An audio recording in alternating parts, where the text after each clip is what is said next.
L'imam Malik Konaté, un escroc notoire à la libido épanouie. Chers auditeurs, c'est avec le cœur lourd et la mine grave que Chris Yapi écrit ces lignes.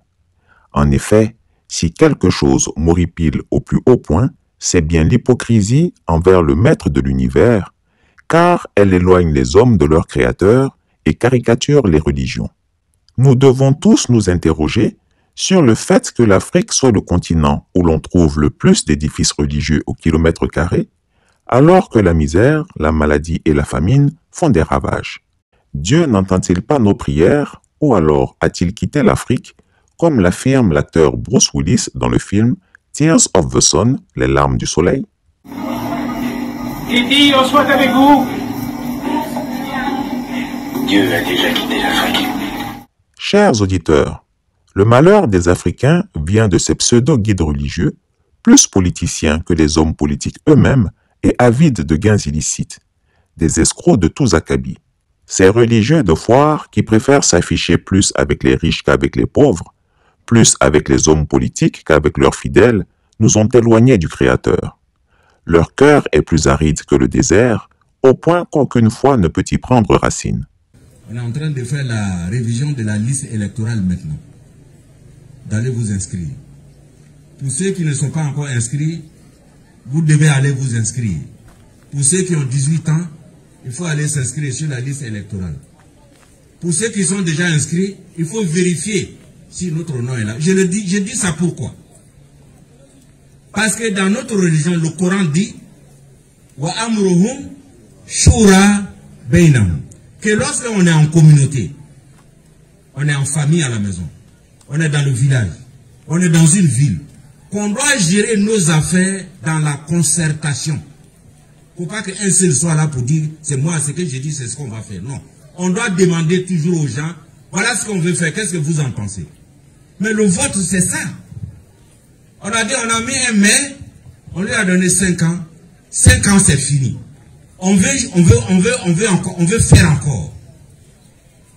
Qui toi tu veux pour être maire de notre ville? On te pose la question. Quand tu vas voter là, c'est la réponse que tu votes, que tu donnes.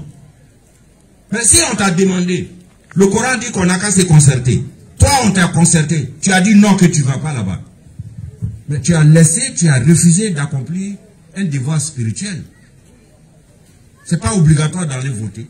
Mais si on te demande ton point de vue, si tu n'as pas donné ton point de vue, qu'il y a des problèmes après, parce que toi, tu n'as pas donné ton point de vue, toi, tu auras contribué à créer le problème. Donc, il ne faut pas dire que aller faire des votes là, ce n'est pas islamique. Ceux qui veulent amener des choses qui ne sont pas bien dedans, on va leur dire de sortir. C'est ceux qui veulent amener la violence dedans. On leur dit non. Mais ceux qui veulent aller voter tranquillement, nous, on ne vous dit pas qui vous devez voter. Vous savez, vous connaissez ici. Chers auditeurs, Chris Yapi vous parle aujourd'hui de l'imam Malik Konaté et de ses suiveurs. Ce pseudo-cheikh a promis à Tenebi Raïma Ouattara dit la Fiole, bien entendu, moyennant des espèces sonnantes et trébuchantes, de se rendre à Bamako et de revenir sans aucun doute avec les 49 soldats ivoiriens, qui ne sont plus que 46 depuis la libération des 3 soldats. La Fiole a alors convaincu son sceptique de frère aîné du bien fondé de la mission et des dizaines de millions ont été remis à l'imam Malik Konaté. C'est ainsi qu'il s'est déporté, accompagné de ses suiveurs, chez l'imam Haïdara pour s'empiffrer et profiter de sa généreuse hospitalité. Mais en vérité, Chris Yapi vous le dit, il y a bien longtemps que Dieu n'écoute plus ce profiteur malfamé, et petit à petit, ses secrets seront mis au grand jour. C'est aussi pour cela que, parti en fanfare, il est revenu sur la pointe des pieds.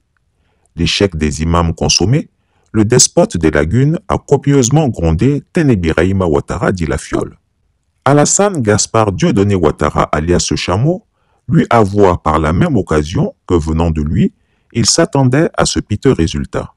Le chameau ivoirien a aussi dit à son frère qu'il se rapprocherait du pape pour trouver une solution à ce problème, car il ne croit plus que ces guides religieux musulmans aient encore les oreilles du bon Dieu, ce qui fut fait.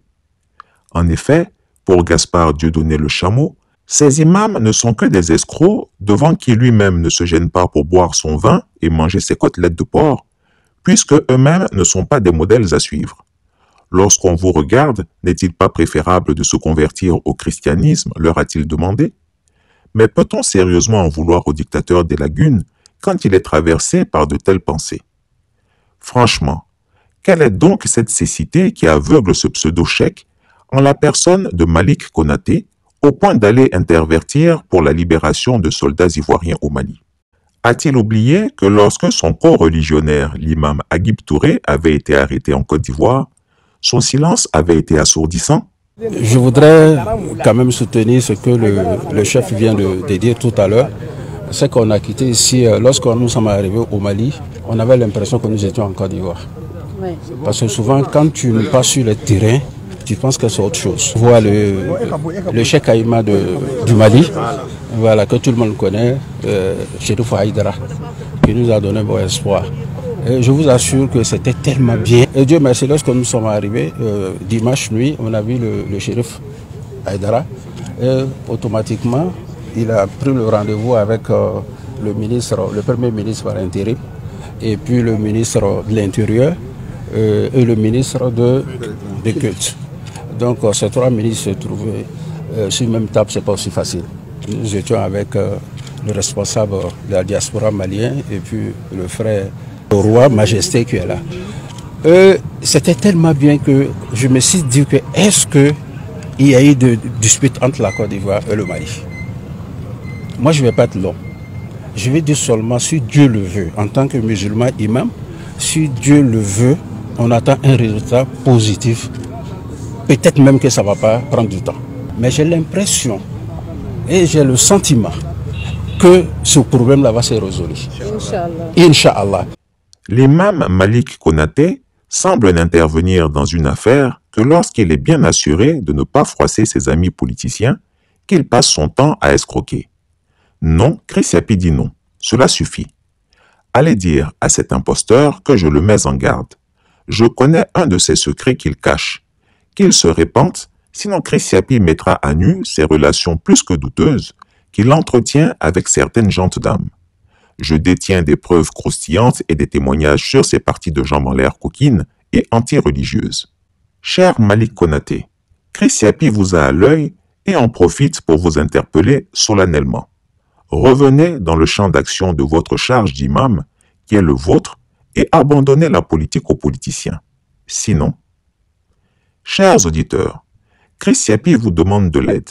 Il veut savoir où sont passés ces jeunes désœuvrés qui, espérant s'attirer la sympathie des responsables politiques et partant des subsides financiers, prétendaient marcher sur Bamako si les 49 soldats ivoiriens n'étaient pas relâchés. Peuple de Côte d'Ivoire, Ivoiriens, Ivoiriennes, dans l'affaire donc des 49 soldats ivoiriens arrêtés au Mali, la coalition nationale pour le sursaut a constaté qu'après 3 mois de négociations, la junte malienne irresponsable refuse de s'inscrire dans la libération de nos soldats.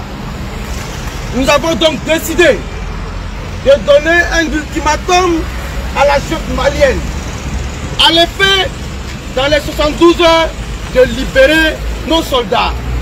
Si rien n'est fait, à partir de ce lundi matin, les Ivoiriens dans leur entièreté vont s'installer devant l'ambassade du Mali en Côte d'Ivoire pour empêcher les services de fonctionner, pour dire à monsieur l'ambassadeur, vous n'êtes plus la bienvenue en Côte d'Ivoire. Bipez-moi s'il vous plaît Awassa Abdoul. Voilà un individu qui, après avoir versé du sang devant le domicile du président Bédié, s'est fait à nouveau remarquer de la plus mauvaise manière en voulant embarquer des vagabonds dans une marche sur Bamako. Dites-lui que la voie est toujours dégagée. Les Maliens ont même organisé un comité d'accueil avec du lait et des colas blanches. Venir là-bas, c'est très facile, mais il me semble que c'est pour revenir qu'il y a problème. Un chasseur qui traque le lion peut-il craindre un chat domestiqué qui plus est? Quant à ceux qui annonçaient se mettre en grève de la faim jusqu'à la libération de nos frères en armes, je me demande bien où ils en sont. Sont-ils morts après plus de 4 mois ou ont-ils abandonné leur grève de la faim sans clairon ni trompette? qu'à compter de ce jour, nous allons observer une grève de la faim jusqu'à ce que nous puissions obtenir la libération sans condition de nos 49 détenus.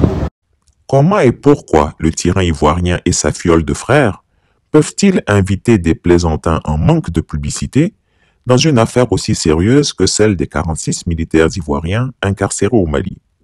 Même le nom de cette organisation fantoche laisse à désirer. Qu'on a su ou qu'on a su. Wallahi, quand on n'est pas intelligent, ce n'est pas seulement pour 24 heures. Et que dire des députés de la Ouattari, ces supposés représentants du peuple? Après Mariam Traoré, alias député Ibie Kissé, voici le député Alain Ekessi qui profère des injures et des menaces au maire d'Azaguié et au personnel communal. Tout ceci est parti du fait que la mairie de la dite commune a voulu faire libérer un espace occupé illégalement par ce député du parti présidentiel. Dites-moi, pourquoi le RHDP d'Alassane Gaspard Dieudonné Ouattara alias Chameau aime tant se ridiculiser? Tous avec moi. Tous si les garçons n'ont pas demandé ma chima, comme dans la des gens, vous allez parler des Maliens comme ça, vous devez venir parler aux gens. Comment ça? Ici, bâtard, ta mère compte 2 fois. Si tes garçons font toucher, je vais te frapper toujours ta voix. Si tes garçons font demander ma chima, je vais te chicoter devant les autres ta voix. C'est à toi qui parle. Si les garçons font toucher ta voix. C'est pas de dire les gens. Non, je m'en fous de toi. C'est plus je te menace pas de juge. Quand toi tu viens ici pour me faire du bâtard, tu dis que sa mère a baisé son père.